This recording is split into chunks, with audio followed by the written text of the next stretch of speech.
Hello beautiful soul. मैं Bhumika, astrologer, numerologer, tarot card reader and your life coach.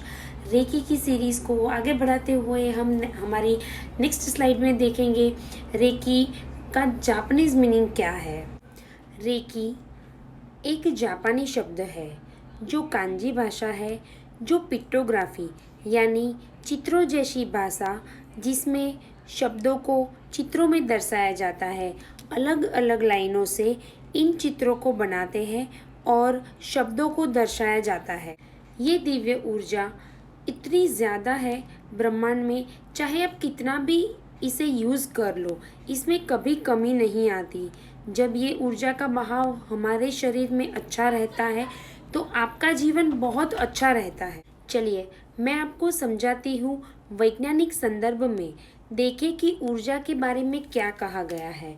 Albert Einstein ने एक formula दिया था, E = mc²। यह समझने के लिए था ऊर्जा को ना हम बना सकते हैं ना हम ख़त्म कर सकते हैं, केवल उसका स्वरूप बदला जाता है। मैं एक आपको एग्जाम्पल देती हूँ। हम एक लकड़ी ले लें, अगर उसको जला दें तो वो वायु के रूप में स्थित है, सिर्फ ऊर्जा का स्वरूप बदला है। हर चीज़ ऊर्जा है।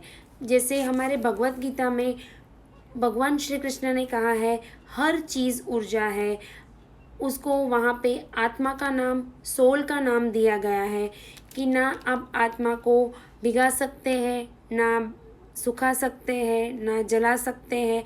उसी तरह से हमारे नए युग में साइंटिस्ट ने भी वही प्रूव किया है कि हर चीज़ एक एनर्जी है। रेकी जब शुरुआत में आई तो इसके ऊपर बहुत सारे साइंटिफिक एक्सपेरिमेंट भी हुए हैं। तो यहाँ पे एक फ़ोटो में आपको जो दिखाई दे रहा है वो मैं आपको एक्सप्लेन कर रही हूँ। एग्जाम्पल के तौर पे हमने एक पत्थर लिया, उसको एक माइक्रोस्कोप के नीचे रख कर धीरे धीरे एक एक स्टेज में हम आगे बढ़ते गए और आखिर में एक ऐसी स्टेज आई जहाँ पे हमें सिर्फ एक एनर्जी दिखती है। अब हमने वो पत्थर हटाकर वहाँ पर अपने हाथ रखा और सेम चीज़ दोबारा करी तो उसमें भी आपको वही एनर्जी दिखने को मिलती है जो पत्थर में है, गाड़ी में है, पानी में है, कार में है। यानी कि जो ऊर्जा नॉन लिविंग थिंग में है वही चीज़ हमारे में भी है, सिर्फ उसका रूप, रंग, आकार अलग है।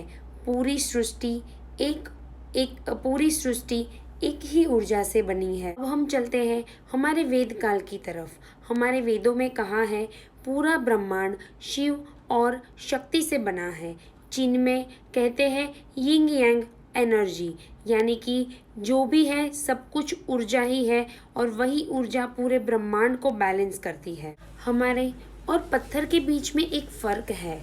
पत्थर को तोड़कर उसमें बदलाव ला सकते हैं और हमारे खुद में हमारी सोच और हमारी भावनाओं से हमारी ऊर्जा में बदलाव होता है।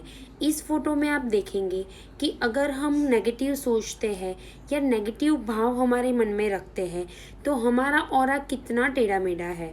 हमारी ऑरा या हमारी वाइब्रेशन उतनी अच्छी नहीं रहती जितना हम रखना चाहते हैं। और इस फोटो में देखिए, अगर हम अच्छा सोचते हैं, अगर हम हमारे मन के भाव अच्छे रखते हैं तो हमारी ऑरा कितनी पॉजिटिव रहती है। आगे मैंने आपको बताया कि पत्थर की भी एक खुद की एनर्जी है, खुद की ऊर्जा है, यानी हर चीज़ का एक आभा मंडल होता है।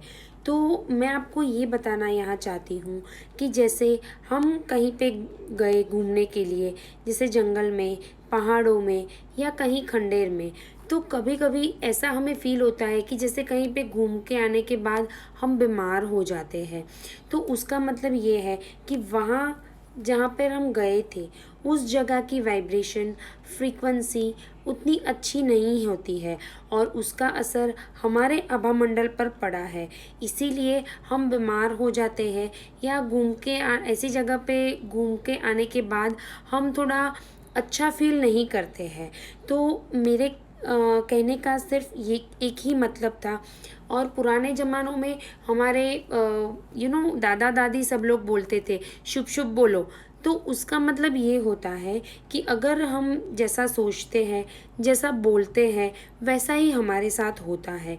उसका मतलब अच्छा बोलने से हमारा आभामंडल स्ट्रॉन्ग रहता है, अच्छा रहता है, और हमारा आभामंडल स्ट्रॉन्ग और अच्छा रहने से हमें अच्छी वाइब्रेशन और अच्छी फ्रीक्वेंसी को हम अट्रैक्ट करते हैं।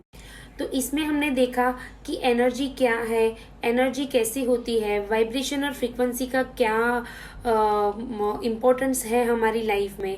तो ऐसे ही और मोर अच्छे वीडियोस के लिए आप मेरे चैनल को लाइक, शेयर एंड सब्सक्राइब ज़रूर करें। Thank you.